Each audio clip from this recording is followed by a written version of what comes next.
Well, congratulations. Congratulations.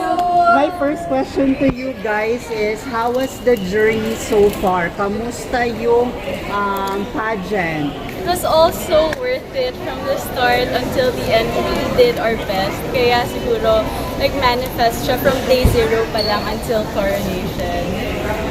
Well, it's very exciting for mothers like me, and yung journey is unexpected na at my age mararanasan ko pa pala yung mga ganong klase ng experiences.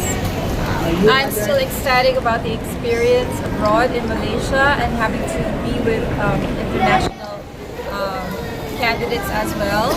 And I'm just so happy that at my age of 53, I was able to find a platform to be able to let women of my age, or especially those above 45 years old, to let them know that it's never too late to fight for your dreams.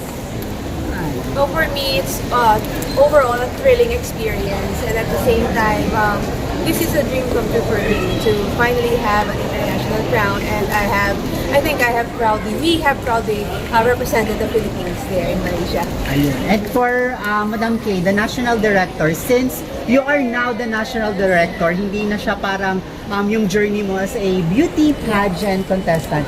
How was naman your journey as a National Director? Honing and at the same time guiding the queens naman po.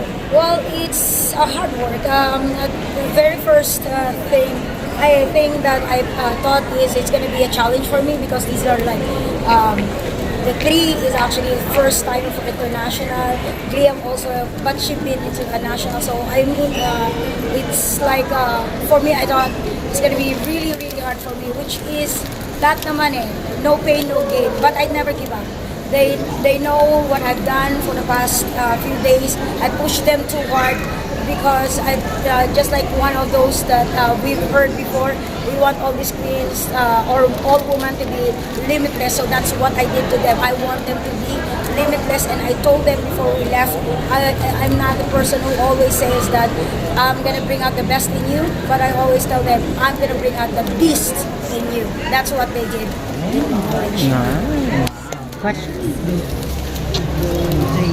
Question ko sa ating National Director, no? So, did you see ba sa kanila na mag-uwi sila ng crown? Or did you see a sign na mag-uwi sila ng crown? Yes. That's why when I picked them, I've seen characteristic that I know that, especially it's not just about the beauty from the outside that I've seen, but also I know they're intelligent enough to face all those questions, hard questions through the closed door interviews as well as the live interview during the QA. And aside from that, I know it's gonna be work as a group, as a team. So, nung nakita ko yon, sabi ko na kaya ko to. And before we left, actually during our crowning moment, there is a thing that happened there. Sir Purdy was there. We were bashed. We were told that this is like a bogus thing now. This is what you call bogus. We brought home a crown, and we are now the pride of the country. Ayan. And during the competition, did you feel also pressure nung sumasalang na sila sa kani-kanilang mga competition? Yes, especially actually sa lahat ng category, because she was competing with Japan. She's 55 years old. And if you see her, she's almost like, they're like twins. The way they speak, the way they move, and at the age of 55, she's very active. And the petite is also as jolly, as intelligent, as beautiful as she is. And then the Asian Global as well. And with the Miss Asian Global, she is competing with the Barbie doll, living Barbie doll, that's Thailand and the India. And the first thing I said there, if those three would come in, I don't know which one's gonna win. But once they made it to top 5 and they made a QA, I know the Philippines will win. Alright. Question ko sa ating Mrs. Classic Global Asian, right? You won also best in interview? Yes, am I correct? Yes, yeah. I did. So how did you prepare for this? Did you undergo some trainings for the Q&A? Not really. I just think that I just have to be myself, relate to the answers, with the experiences that I've had in the past. I don't want to be superficial with my answers. As my favorite quote says, "To thy own self be true." So with all the questions that was thrown at me, I just answered it the best, honest, and possible practical way that I could.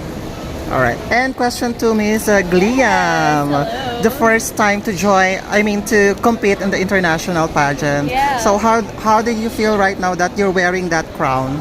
Feels surreal, but I expected it to happen because I really prepared for it. So even in my daydreams, I've been dreaming about this. So by the time that they put the crown on my head, it wasn't surprising to me anymore. So yeah, it was really, it's an amazing experience overall. How was it competing with other countries? It was scary at first because seeing Thailand and Cambodia, if you've seen them, and Miss India, they're all svelte and very model-esque.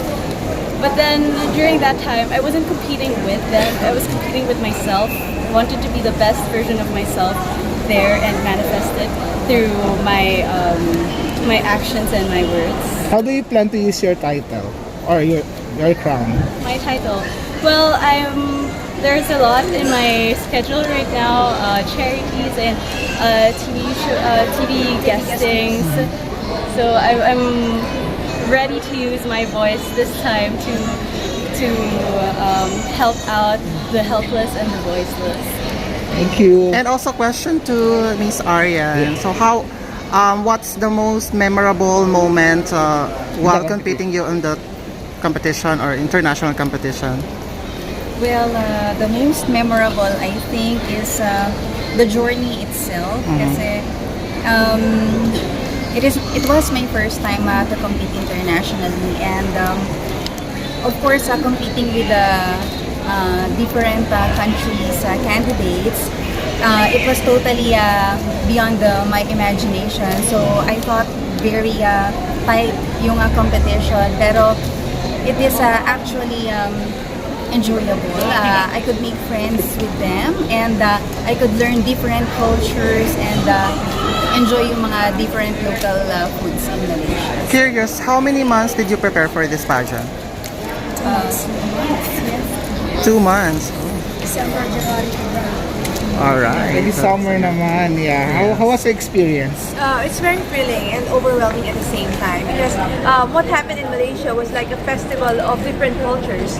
So as a Filipina, I really told myself that I have to embrace the culture that I will be facing there. So we have encountered different countries like Malaysia itself, Borneo. Actually, Malaysia, meron din siyang maraming mga states like Borneo, meron pa silang Sarawak, yeah. They have East and the West.